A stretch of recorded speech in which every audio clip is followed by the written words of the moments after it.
എല്ലാവർക്കും നമസ്കാരം. വളരെ സന്തോഷകരമായ ഒരു പ്രഭാതമാണ് ഇന്ന്. അതായത് വയനാട് എന്ന് പറഞ്ഞ സ്ഥലത്താണ് മാനന്തവാടി ഇന്ന് എന്താ പറയുക, പ്രൗഢഗംഭീരമായ സദസ്സില് പ്രിയാശയ എന്ന് പറഞ്ഞ സാധാരണ കലാകാരിയെ ഗസ്റ്റായിട്ട് വിളിച്ചിരിക്കുകയാണ്. പാവങ്ങളുടെ ദൈവമായ ബോച്ചയുടെ കൂടെ എന്താ പറയാ അതിഥിയായിട്ട് എത്തിയതാണ്. അപ്പൊ ഇന്നലെ വന്നു, ഇന്ന് വന്നാൽ ഒരുപാട് എന്താ പറയാ ദൂരമായതുകൊണ്ട് ഇന്ന് വന്നു.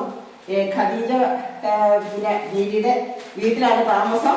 ഇന്ന് രാവിലെ എനിക്കിത് സ്നേഹത്തിന്റെ ഒരു പര്യായം എന്ന് വേണമെങ്കിൽ പറയാം. എന്തോ ഒരു നല്ല സ്നേഹമുള്ള ഖദീജ, ഒന്ന് നോക്കിക്കേ ഇങ്ങോട്ട്.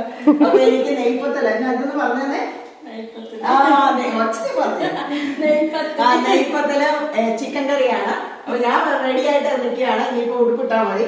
അപ്പൊ നെയ്പ്പത്തല് ഉണ്ടാക്കുന്ന വിധമൊക്കെ എനിക്ക് പറഞ്ഞു തന്നു. അപ്പൊ എന്താന്ന് വെച്ചാൽ നമ്മൾ എപ്പോഴും കാണേണ്ട ഒരു കാര്യം എന്താന്ന് വെച്ചാൽ ഭയങ്കര സ്നേഹമാണ്. അപ്പൊ ഇവിടെയുള്ള ഈ മാനന്തവാടിയിലുള്ള എല്ലാവർക്കും ഭയങ്കര സ്നേഹമാണ്. ആ സ്നേഹത്തില് പുതുന്ന ഒരു എന്താ പറയാ അല്ലെ, അതെന്നും ഞങ്ങൾക്ക് ഉണ്ടാകും. അപ്പൊ എല്ലാവർക്കും നന്ദി, നമസ്കാരം. ബാക്കി മോശമായിട്ടുള്ള കാര്യങ്ങൾ, അതായത് പ്രസംഗമൊക്കെ ഞാൻ ഇടുന്നതായിരിക്കും.